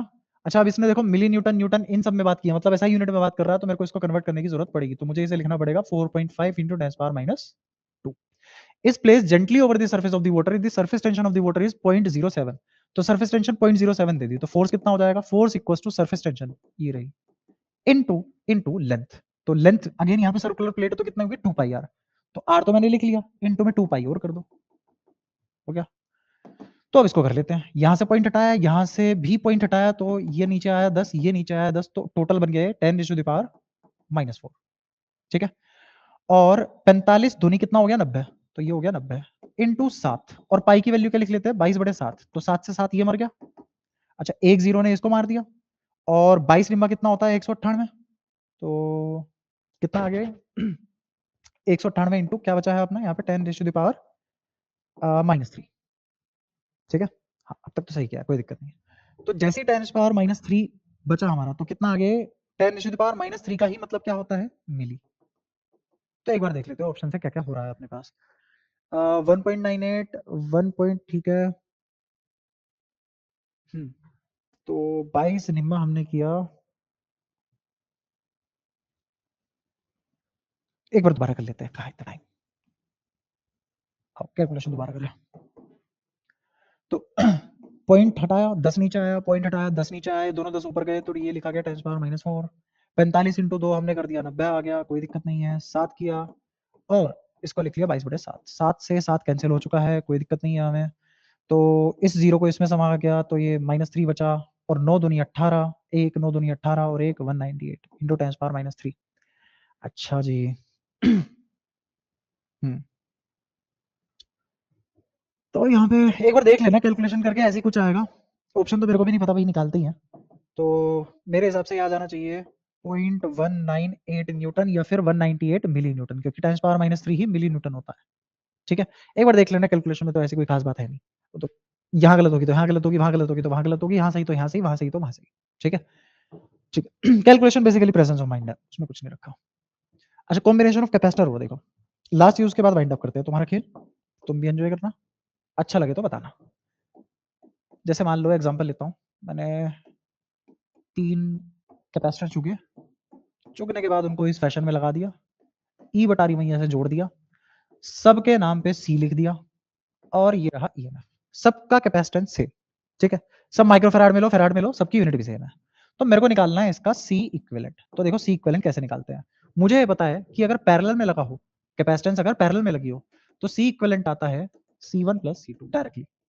और अगर सीरीज में लगा हो, ये रेजिस्टेंस का उल्टा काम करता है, अगर सीरीज में लगा हो तो सी इक्विवेलेंट आता है 1/C equivalent equals to 1/C1 + 1/C2। तो भाई ये भी याद होगा, अगर सारे कैपेसिटेंस इक्वल है और सीरीज में लगे हैं, तो 1/C इक्विवेलेंट आता है CN/C। तो C इक्विवेलेंट आ जाता है C/N। ठीक है? और अगर सिर्फ 2 के लिए पूछे, ये छोटी-छोटी बातें हैं बहुत। अगर 2 के लिए पूछे तो ये आ जाता है C1 C2 अपॉन में C1 प्लस C2। अगर 2 के लिए पूछे और अगर n के लिए पूछे और सभी के सभी की वैल्यू सेम है तो C बाय n आ जाता है, ठीक है? क्या यहाँ पे मुझे ये दिख रहा है कि ये तीनों तो सीरीज में है और अगर ये तीनों सीरीज में और तीनों की कैपेसिटेंस बराबर है तो इतने की तो कैपेसिटेंस आ गई C/3, ठीक है? और इसमें C और जोड़ दिया पैरेलल में है। अब ये पूरा का पूरा कॉम्बो और ये वाला सीरीज में कह रहा हूँ पैरेलल में है। तो अगर ये दोनों पैरेलल में है तो दोनों पैरेलल में होने के बाद डायरेक्टली जोड़ देते हैं, तो इसमें हम जोड़ देंगे 1 और C, तो ये बन जाएगा अपना 4/3 C, ठीक है? ऐसे ही एक और क्वेश्चन देख लो। मैंने कहा कि इस बार मैंने कुछ इस तरीके का काम किया कि इस फैशन में लगा दिया मैंने कैपेसिटेंस और इनको किसी पोटेंशियल से जोड़ दिया, ये A ये B, ठीक है? तो अब सबकी कैपेसिटेंस C और अगेन सवाल यही है, C इक्विवेलेंट निकाल दो हमें तो। अब तो ये बहुत मुश्किल लग रहा है, पर अगर थोड़ा-सा भी बुद्धि लगा के सोचोगे, तो खेल ये चल रहा है इसमें कि इसका और इसका रेशो देखो कितना आ रहा है 1, इसका और इसका भी रेशो कितना आ रहा है 1, और ऐसा कहाँ होता है? ऐसा जब हमने रेजिस्टेंस में पढ़ा था तो हमने ये पाया था इस ब्रांच में करंट नहीं जाता। तो जब ये बेचारी ब्रांच ही उड़ चुकी है, तो ये दोनों किसमें आ चुके हैं? सीरीज में। और सीरीज में कैसे जोड़ते हैं? अगर बराबर है C/n तो कितना आ जाएगा? C/2, क्योंकि 2 है। इन दोनों को जोड़ेंगे कितना आ जाएगा? C/2। और ये दोनों पैरेलल में है तो C/2 प्लस C/2 कितना आ जाएगा? C। तो आंसर खुद C ही आ गया। कितना मजेदार क्वेश्चन। अब इन दोनों को थोड़ा ऑब्जर्व करो और आगे देखो क्या होता है। जैसे ये नीट 2023 में आया, तो नीट 2023 में आए 15, ये 15, ये 15, ये 15, अभी देखा 4/3 C होता है आंसर। तो रख दो C की वैल्यू 4/3 इंटू 15, माइक्रोफेराड की माइक्रोफेराड में ही है सारे के सारे ऑप्शन। 3 से 5 को काटो, सॉरी 15 को काटो, 5 आ गया, 5 चौक 20। तो आंसर तुम्हारा 20 माइक्रोफेराड, ठीक है? बिजली की तेजी, बहुत बढ़िया। अब बिल्कुल आखिरी सवाल, उसके बाद तुम होने वाले हो खुश। इसमें कोई करंट नहीं जाएगा, क्यों? क्योंकि इसका रेशो, इसका और इसका रेशो बराबर आ रहा है। This upon this is equal. चलो, तो अगर ये इक्वल आ रहे हैं, इस ब्रांच में कोई करंट नहीं गया है, तो ये दोनों किसमें? सीरीज में। ये दोनों किसमें? सीरीज में। और फिर आपस में कैसे? पैरेलल में। तो अब इनको जोड़ दो। इनको जोड़ोगे तो कैसे जोड़ोगे? 2 प्लस 2/2, मतलब ऐसा होता है ना, इन दोनों को जोड़ो और डिवाइड बाय 2, या फिर ऐसा करो, इसको भी 2 से डिवाइड करो, इसको भी 2 से डिवाइड करो, बिल्कुल ऐसे ही जैसे यहाँ पे किया था, C/2। तो C/2 मतलब ये भी C, तो आंसर कितना है? 2/2 1। ऐसे ये भी C, नेट कितना? C/2 मतलब 2/2, ये भी 1। अब ये दोनों किसमें है? पैरेलल में। तो पैरेलल में है तो 1 + 1 2। और अगर तुम थोड़ी सी डायरेक्टली बुद्धि लगाओ, जब तुम्हें पता ही है आंसर C ही आना है, जब तुम्हें पता ही है हर कोई 2 का लगा हुआ है, तो आंसर भी कितना आना है? 2। तो ये सब कराने का बस एक ही मतलब था, तुम्हें ये कॉन्फिडेंस दिलाना कि नीट वाला कभी भी खुद से मेहनत नहीं कर रहा है।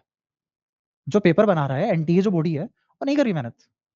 उसे पता है भाई इसके फिजिक्स मतलब ऐसा नहीं है कि फिजिक्स पढ़ के ही मर जाए बेचारा। बायो है उसके पास, बनना डॉक्टर है, ठीक है, बहुत बढ़िया। तो क्यों ना सवाल, जब हमारे पास इतने लाखों इकट्ठे हो चुके हैं, तो उठाओ डेटा बदल के दे, तो क्या दिक्कत है उसमें? तो अगर तुम अच्छे से तैयारी करो फिजिक्स की, सच बता रहा हूँ, अगर अच्छे से तैयारी करो फिजिक्स की, तो 180 में से 180 बहुत बड़ी बात नहीं है। मतलब बड़ी बात है ऑब्वियसली, एक भी नंबर ना कटवाना, इतनी एक्यूरेसी रखना दिमाग में बहुत बड़ी बात है। पर ऐसा नहीं है, बहुत टफ काम है। प्रेजेंस ऑफ माइंड हो और तुम्हें छोटे-छोटे ये ट्रिक वगैरह आती हो, ट्रिक भी नहीं है, मतलब हमने सीखा, कॉन्सेप्ट सीखा, उस कॉन्सेप्ट पे हमारी मास्टरी होगी तो अपने आप ट्रिक बन गई, ठीक है? तो ऐसा मतलब आज के लेक्चर का सिर्फ मेन मोटो ये था, तुम्हें ये प्रूफ कराना कि एनटीए में जो मैं तुम्हें सवाल कराऊँगा, वैसे ही सवाल आने वाले हैं, ठीक है? अब ऐसे तो नहीं करेंगे ऑब्वियसली कि हाँ, पेपर लीक और उल्टी-सीधी शक्लें बना के ऐसे वो लगा देंगे, थंबनेल वगैरह लगा देंगे, वो सब अपने बस की बात नहीं है। क्रक्स टू क्रक्स बातें करेंगे, कट टू कट बातें करेंगे, मतलब एकदम ही बिल्कुल चिल, ठीक है? तो भई बढ़िया लगा हो तो तुम्हें पता ही है क्या करना होता है ना? वो थम्स अप और लाइक, शेयर वगैरह वो सब करना तुम, है ना? और अब बहुत बढ़िया-बढ़िया चीज़ लेके आने वाले हैं इस प्लेटफ़ॉर्म पे, मज़ा आ जाएगा तुम्हें। अगर तुम हमारे साथ बने रहे, तो पेपर होते ही मैं तुम्हें खुद आके लाइव प्रूफ दे रहा हूँगा, देखो ये क्लास में हुआ था, देखो ये क्लास में हुआ था, और ऐसा पहली बार नहीं हो रहा, मैं बहुत बार कर चुका हूँ ये सब, ठीक है? तो अब टाइम भी बहुत ज़्यादा हो चुका है, मस्त सोना, पढ़ाई करना और एन्जॉय करना। किसी भी प्रोसेस को ऐसे नहीं है कि तुम मर के कर रहे हो, जब करना ही है वो काम, तो भाई साहब चिल होके करो, मज़े में करो, खुश रह के करो। खुश रह के करो, काम भी अच्छा हो जाएगा, ठीक है? अब इससे ज़्यादा बाबा नहीं बनते हैं, अपने-अपने काम करते हैं, ठीक है? Tata, good bye.